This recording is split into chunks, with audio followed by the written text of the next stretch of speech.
सभी साथियों को नमस्कार। मेरा नाम विक्रांत तंवर, जिला Bhiwani, clerk association welfare society का राज्य प्रधान। मैं आप सभी हरियाणा के अंदर जितने भी मिनिस्ट्रियल स्टाफ एसोसिएशन हैं, उनके पदाधिकारी हैं, उनके सदस्य हैं और हरियाणा के सभी विभागों में जितने भी कार्यरत क्लर्क हैं, उन सब के परिवार और उनकी स्वास्थ्य की कामना करते हुए आज अपनी एक छोटी सी प्रस्तुति अपने माध्यम से आपको प्रस्तुत कर रहा हूँ। मैं उम्मीद करूंगा आप इस वीडियो को ध्यान से देखेंगे और जितने भी आपके क्लर्क साथी हैं उन तक पहुंचाने की कोशिश करेंगे। जैसे कि पता है कि आज से 1.5 साल पहले हमने हमारी एसोसिएशन का गठन किया था, जिसका मुख्य उद्देश्य केवल और केवल एकमात्र था कि 35,400 की डिमांड करना, क्लर्क का मूल वेतन 35,400 किया करना। लेकिन उस 35,400 की जो डिमांड है उसका पीछे के तथ्य क्या है, पीछे के आधार बिंदु क्या है, उसे आज मैं इस प्रस्तुति के माध्यम से आप तक पहुंचाने की कोशिश करूंगा। ये फोटो आप जो देख रहे हैं, ये हमारा प्रथम राज्य सम्मेलन हुआ था जींद के अंदर, जिसके अंदर आपके जिले के सभी प्रतिनिधि जो क्लर्कों के प्रतिनिधि थे वे उपस्थित हुए थे। उन्होंने विचार विमर्श किया था और इस संगठन की नींव रखी थी। अब 35,400 की डिमांड ही क्यों? 25,400, 24,400 या इस प्रकार से हम 35,400 की डिमांड क्यों कर रहे हैं? इसके कुछ मूल कारण है जिसको मैं इस वीडियो के माध्यम से आप तक पहुंचाने की कोशिश करूंगा, जिसके अंदर ये लगभग 10-11 पॉइंट है जिसे एक एक करके एक्सप्लेन किया जाएगा। आपसे एक गुजारिश है कि इस वीडियो को एक बार आप ध्यान से जरूर समझने की कोशिश करना। पहला इसके अंदर पॉइंट है कि एफडी का लेटर है एक, जिसमें एफडी ने वित्त विभाग ने कहा है कि हम जो वेतन है वो स्केल टू स्केल पे कमीशन के अनुसार बढ़ोतरी करते रहते हैं। ये आरटीआई के अंदर एफडी ने बताया कि स्केल टू स्केल हमने पदों का जो वेतन है वो रिवाइज किया है। उनकी बात को आप समझिए कि वित्त विभाग ने कह दिया कि भाई हम हर प्रत्येक पोस्ट का जो वेतन है वो स्केल टू स्केल रिवाइज करते हैं। जैसे कि क्लर्क का 19,900 है, उसको हम 10 साल के बाद स्केल टू स्केल में जो दूसरे रिवाइज हो रहे हैं उनकी तुलना करते हुए उसको भी रिवाइज कर देंगे। ये बात एफडी ने अपनी आरटीआई के अंदर कहा है। The ground that only scale to scale revise is done by the finance department, not post wise. पदों के अनुसार नहीं करते, हम स्केल टू स्केल रिवाइज करते हैं। इस बात को समझने की कोशिश करना कि हम स्केल टू स्केल रिवाइज करते हैं, ना कि पोस्ट वाइज। ठीक है, हमने इनकी आरटीआई को समझ लिया कि भाई वित्त विभाग ने कहा है कि हम स्केल टू स्केल रिवाइज करेंगे, पद के अनुसार नहीं करेंगे। ये तीसरा पे कमीशन है, ये चौथा पे कमीशन है, ध्यान से देखना। ये पांचवा पे कमीशन है, ये छठा पे कमीशन है, ये सातवां पे कमीशन है,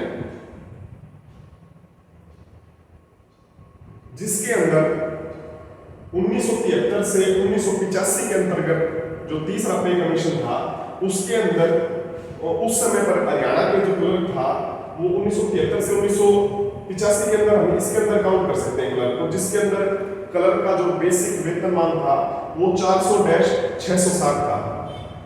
1979 के अंदर क्लर्क का जो बेसिक वेतनमान था वो 400-660 था।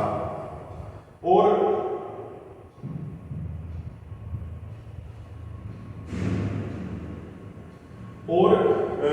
जो पे कमीशन के अंदर अगर हम हमारे क्लर्क का जो वेतनमान की जो टेबल है उसको हम शामिल करने की कोशिश करें, ढूंढने की कोशिश करें, तो वो 11वें कॉलम के अंदर हमें मिलती है। क्योंकि 400-660 हमें कहाँ मिल रहा है? 425-15-520।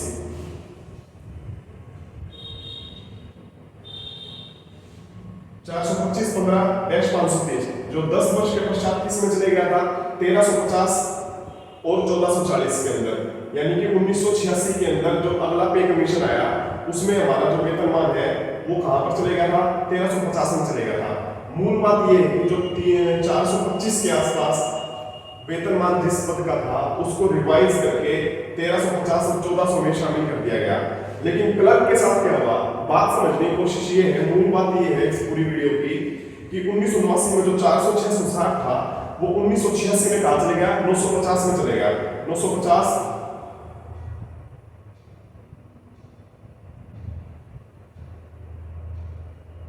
950 डैश 1500 में चले गया। अब आप ये बात देखें, पोस्ट ये बना जैसे कि एफडी ने कहा हमने स्केल टू स्केल रिवाइज किया है, प्रत्येक पद का वेतनमान हमने स्केल टू स्केल रिवाइज किया है। 10 वर्ष के अंतराल में पे कमीशन जो आता था उसके अंदर जो क्लर्क का हमारा 1979 के अंदर 400-660 था, वो आप यहाँ पर देखेंगे, ढूंढने की कोशिश करेंगे तो 11वें कॉलम में आपको मिल जाता है। और 10 वर्ष के पश्चात यानी 1986-95 के अंदर पे कमीशन के अंदर 1350 के आसपास हो जाता है, 1400 के आसपास हो जाता है। लेकिन हरियाणा के अंदर हमारे साथ क्या हुआ, उसे 1986 में 950-1500 के अंदर शामिल कर दिया गया। यानी कि जो वेतनमान यहाँ पर क्लर्क का यहाँ पर था उसे 11वें कॉलम से उठाकर छठे कॉलम में लेंगे, जिनका 10 वर्ष पहले कितना था 290 और हमारा कितना था 400-660। ये बात आपको समझ में आ गई। इससे आगे अगर 10 वर्ष के देखें तो जो यहाँ से शुरू हुए थे उसे 4500 के अंदर मर्ज कर दिया गया था और बाद में जो छठे पे कमीशन के अंदर उसे 2800 जीपी के अंदर ले आए थे। 2800 जीपी हमारा कब बन रहा था, 1 जनवरी 2006 को बन रहा था। और हम कहाँ पे जा रहे हैं 1 जनवरी 2006 को 1900 पे FPL2।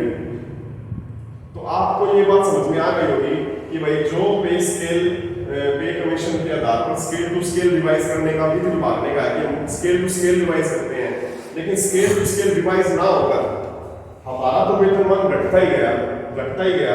जो वेतनमान 2800 जीपी में आना था वो भी कब, 1 जनवरी 2006 को। और किस काम का, 3 कामों का, डायरी, डिस्पैच, रिपोर्ट कीपर के काम का। जिस टाइम हरियाणा का गठन हुआ था उस टाइम 7 डिस्ट्रिक्ट थे, कार्य का निपटान विभाग इतने ज्यादा नहीं थे। आज के समय इतनी दुनिया तरह के तो पोर्टल है, इतनी तरह की कार्य का विस्तार हो गया क्लर्क का, लेकिन फिर भी उसका वेतनमान FPL2 है। सुप्रीम कोर्ट ने 1992 के अंदर 10 बिंदुओं के आकलन करके सैलरी को डिसाइड करने का आधार बनाया था, जिससे हरियाणा में 20/4/2001 के पत्र 20/4/2001 के पत्र जारी करके लागू कर दिया था। ऐसा उन्होंने कहा है। मापन कमेटी जो बनाई गई थी वेतन विसंगति के लिए, उसमें भी लिखा है कि प्रशासन सरकार ने इसके आधार पर केस का फैसला अपने हक में लिया था। एक केस हुआ था CW के 20/860 का कि 10 बिंदुओं के अनुसार हम पे डिसाइड करते हैं। सरकार गवर्नमेंट ने कहा, हरियाणा गवर्नमेंट ने कि हम जो पे डिसाइड करते हैं वो 10 बिंदुओं के आधार पर करते हैं। लेकिन क्लर्क के बारे में पूछने पर FD ने मना कर दिया। क्लर्क के बारे में पूछने पर FD ने बताया कि 10 बिंदुओं पर समीक्षा रिपोर्ट क्लर्क के लिए कभी बनाई ही नहीं गई, क्लर्क की समीक्षा की ही नहीं गई। ये मापन कमेटी का लेटर है जिसके अंदर 10 मेथड जो आप अपने मांग पत्र आपने कभी पढ़ा होगा उसके अंदर हमने शामिल कर रखे हैं। और ये वित्त विभाग द्वारा लेटर, FD का जो लेटर भी मैंने थोड़ी देर पहले आपको बताया था कि वित्त विभाग ने मना कर दिया कि समीक्षा रिपोर्ट बनाई नहीं। समीक्षा रिपोर्ट बनाई नहीं तो हम खुद तो हमारी समीक्षा रिपोर्ट बना नहीं सकते। क्लर्क तो खुद अपनी समीक्षा रिपोर्ट कैसे बनाएगा? जब कर्मचारी मांगते हैं, कोई विभाग अपने रिकमेंड करता है तभी समीक्षा रिपोर्ट बनाई जाती है। तो जब तक हमारी समीक्षा रिपोर्ट बनाई नहीं गई तो वेतन किस तरह का, किस आधार पर दिया जा रहा है? इसका प्रश्न का उत्तर FD नहीं दे पा रहा। FD अपने पाड़ी की गेंद को चीफ सेक्रेटरी के पास भेज देता है, चीफ सेक्रेटरी FD के पास भेज देता है। पीस कौन रहा है? एक क्लर्क पीस रहा है। ये जो मांग पत्र है ये सभी इन्हीं बिंदुओं के आधार पर बनाया गया मांग पत्र है। अब बहुत से साथी ऐसे कह देते हैं कि 35,400 तो असिस्टेंट का वेतनमान है, क्लर्क को मिल जाएगा तो असिस्टेंट का आ जाएगा।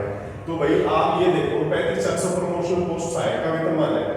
ये चीफ सेक्रेटरी का जो भी हमने कोर्ट केस कर रखा था हमने एसोसिएशन के बिहार में, एक तो ये बात बहुत गलत फैल रखी कि भाई सरकार ने, चीफ सेक्रेटरी ने उत्तर दे दिया कि क्लर्क के वेतनमान, क्लर्क का जो काम है 3 है। ये लेटर FD ने चीफ सेक्रेटरी को भेजा है।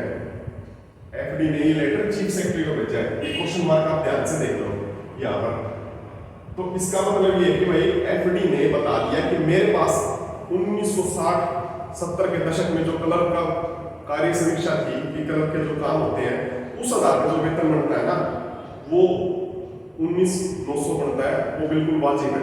उनकी बात ठीक है भाई, जिस पे कार्य समीक्षा ही नहीं हुई, जिस पद की, और उसके पास पुराना रिकॉर्ड है कि क्लर्क तो मेरे रिकॉर्ड के अनुसार 3 ही काम करता है, तो उसने लिख दिया भी क्लर्क तो 3 ही काम करता है, क्योंकि आपकी कार्य समीक्षा हुई नहीं कि आप क्या क्या काम करते हैं, कितनी जिम्मेवारियां आपके ऊपर, ये तो आपकी हुई नहीं, इसलिए उसने एफडी ने चीफ सेक्रेटरी को ये लेटर लिख दिया।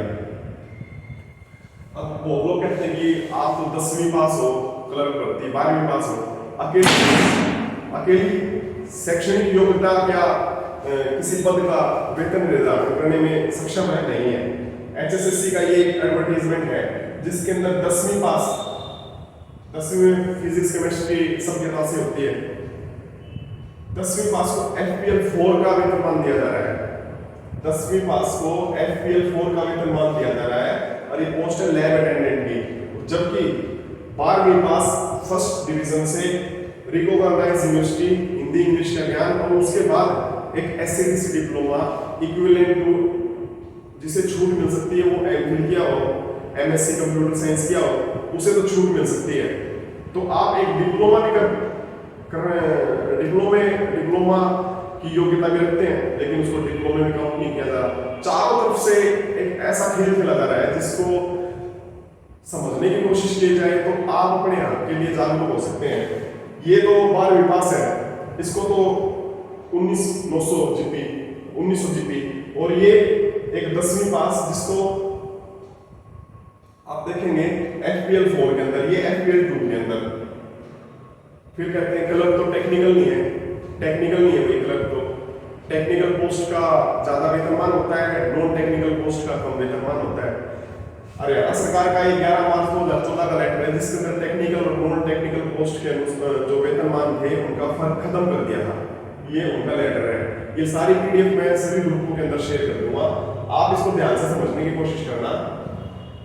20/4/2001 से समीक्षा नियम लागू, लेकिन क्लर्क पर नहीं, ये उसकी आगे ये भी मैं आपको शेयर कर दूंगा।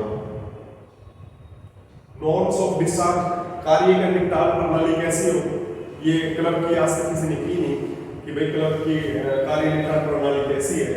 अब आगे क्या, अब आगे यही है कि आप बहुत बार कह देते हो कि हड़ताल करनी चाहिए, हमें बहुत बार कह देते हो कि हमें हड़ताल करनी चाहिए,